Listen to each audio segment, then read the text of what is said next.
So, folks, I think we found the next Ron Paul.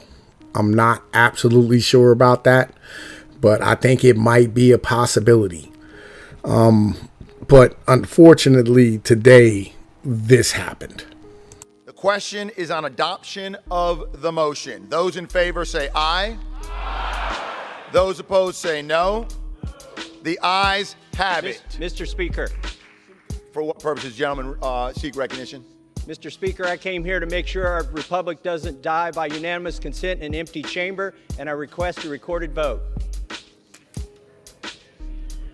A recorded vote is requested. Those favoring a recorded vote will rise and remain standing until counted.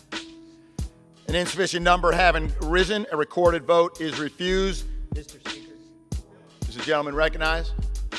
I object on the basis that a quorum is not present and make a point of order that a quorum is not present. The chair will count for a quorum. Counted for a quorum is present. The motion is adopted. Without objection, a motion to reconsider is laid upon the table. Pursuant to Section 7B of House Resolution 891, the House stands adjourned until 3 p.m. on Tuesday, March 31st. All right, so this happened. House approves final coronavirus stimulus after thwarting a last-minute block by Republican Thomas Massie. The House passed a massive rescue package for the American economy amid coronavirus pandemic on Friday, shooting down a high-profile effort by a Republican representative to block it. An effort by Republican Thomas Massie of Kentucky to force a recorded vote in lieu of a voice vote on $2 trillion in economic stimulus was shot down with a bipartisan support, an extraordinary phenomenon for a chamber to so consistently split by bitter partisan politics. He said, "I came here to make sure our Republican doesn't die by unanimous consent in an empty chamber," Massie said, triggering groans from Democrat who said to look around at the filled room, accused lawmakers of trying to subvert accountability, and later told reporters there was a big cover-up. "They're trying to protect the members who are there from political ramifications," Massie continued. "If they're telling people to drive a truck, bag groceries, and grow food, by golly, they should be in there and they can vote." The legislation was eventually passed by voice vote, which was approved by the Senate Wednesday with unanimous support and was swiftly signed by the president Friday. That means checks to Americans, expanded unemployment benefits, and relief for businesses could be coming in a matter of weeks. Massie's concern stemmed from what the $2 trillion stimulus would mean for the national debt and how American taxpayers in the future be there to foot the bill. The ability to thwart Massie's efforts was a culmination of hundreds of members of Congress who spread themselves out among the seats down on the floor and above the public gallery in order to muster a majority while practicing social distancing. Attempts by House Speaker Nancy Pelosi and Minority Leader Kevin McCarthy to persuade him not to call for a recorded vote minutes before he just fell on deaf ears. Despite the brief opposition, the bill had overwhelming bipartisan support. The legislation will provide many Americans with $1,200 checks, expand the unemployment insurance, bails out large corporations, give funding to small businesses teetering on the edge of existence, and boost relief for state and local governments. "Let us again return to the words of His Holiness Pope Francis," Pelosi said. "May we enlighten those responsible for the common good so that they may know how to care for those entrusted to their responsibility. The virus isn't here. We did not invite it. We did not ask for it. We did not choose it," said McCarthy. "But we will fight it together until we win together." The original intention was for the legislation to be passed by voice vote with only a skeleton crew of members needed, but lawmakers were forced to scramble back to D.C. after it became clear Thursday that Massie would block such a procedure, forcing hundreds of members to return and ensure there was a majority present to get the bill across the finish line. Massie's decision infuriated his colleagues on both sides of the aisles, who accused the Kentucky Republican of putting people's health and safety at risk, and the frustration was not exclusive to those in Congress. President Donald Trump weighed in, lambasting Massie as a third-rate grandstander and a do-nothing Kentucky politician who was only seeking publicity. Trump so far as to say he should be booted from the Republican Party. He said, "I'm at least second rate," Massie later quipped to reporters. Massie is no stranger to stirring up controversy. He was one of 4 House members who opposed a bill last month that would have deemed lynching a federal hate crime. Oh, you're going to go right to racism. That's beautiful. Citing government overreach, and last year he delayed the final passage of billions of dollars in disaster relief aid and again objected to a voice vote. Congress will now depart from Washington until Easter as the country continues to hunker down and await the pandemic to subside. side. But lawmakers had their sights set on yet another stimulus package that's been dubbed Phase 4, which will begin to take concrete form in the coming weeks and months. That legislation could touch on a wide variety of topics, including pensions, student debt, and medical funding in the economy. So who is this Thomas Massie guy? Maybe we should do a little bit of research on this individual and find out who he is. Let's check it out. All right, so who is this guy? About Thomas Massie. U.S. Representative Thomas Massie entered Congress in November 2012 after serving as Lewis County Judge Executive. He represents Kentucky's 4th Congressional District, which stretches across northern Kentucky and 280 miles of the Ohio River. U.S. Representative Massie attended the Massachusetts Institute of Technology, where he earns a bachelor's degree in electrical engineering and a master's degree in mechanical engineering. During school, he invented the technology that enable people to interact with computers using their sense of touch and leverage that technology to found Sensible Technologies Incorporated, which raised over $32 million of venture capital, created 70 jobs, and obtained 29 patents. The hardware and software he developed is now used to design automobiles, jewelry, shoes, dental prosthetics, and even a reconstructive implant for wounded soldiers. In Congress, Thomas serves on 2 committees, the House Committee on Transportation and Infrastructure, and the Committee on Oversight and Reform.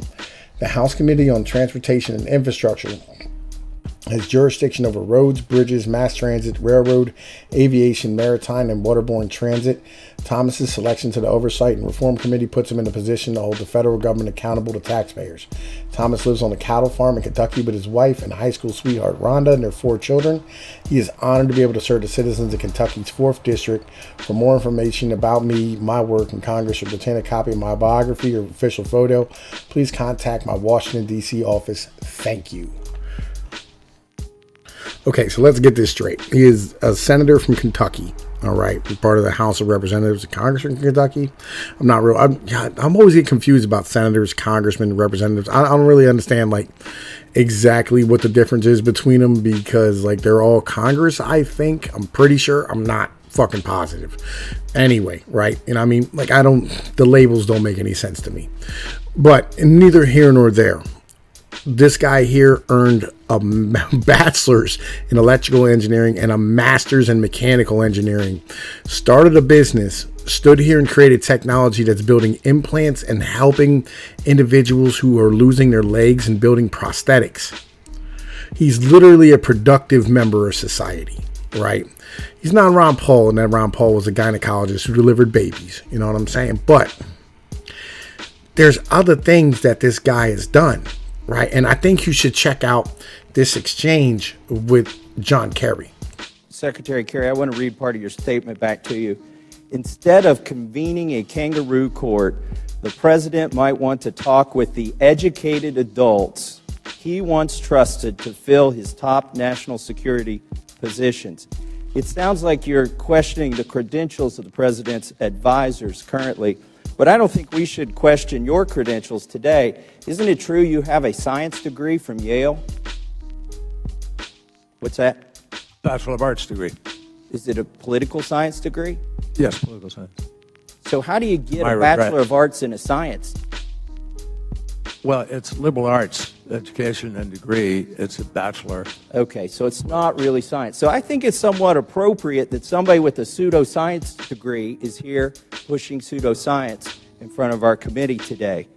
So this senator or this congressman, this individual here, Mike Massie, went on to CNN, all right, and literally shocked the crap out of me when I found out about it about 10 minutes ago. So I'm getting to the point where I'm I don't know this dude. I'm gonna try and get him in for an interview on the channel, see what we can do, see if I can get this individual to come on here and have a discussion and see what's up. I highly doubt he'll do it, just because of where we live on the internet, but I'm gonna try for y'all. You know how that operates. And I'm gonna see what this individual says. You know what I'm saying? I kind of want to know more about this dude. But check out this clip from him smacking a CNN reporter in the head. It's hard to know exactly what's happening in Syria right now. I'd like to know specifically how that release of chemical gas, if it did occur, and it looks like it did, how that occurred. Because I don't think Assad would have done that. It does not serve his interests. It would tend to draw us into that civil war even further. Who do you think is behind it? Who do you think is behind it? you know, you've got a war going on over there. Supposedly that airstrike was on an ammo dump. And so I don't know if it was released because there was gas stored in the ammo dump or not.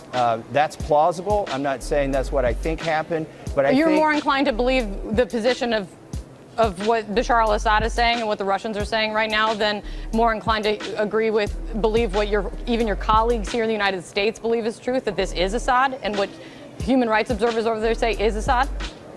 I don't think it would have served Assad's purposes to do a chemical attack on his people. So it's hard for me to understand why he would do that if he did. Congressman Tom Massie, thanks for your time. Well, you know, here on the Pnoid News, we are a pro-truth channel, and that's what this is about. It's about correcting the record, getting things proper, and getting things where they need to be at. I think it's important that all of us know all of the facts and understand exactly what's going on, all right?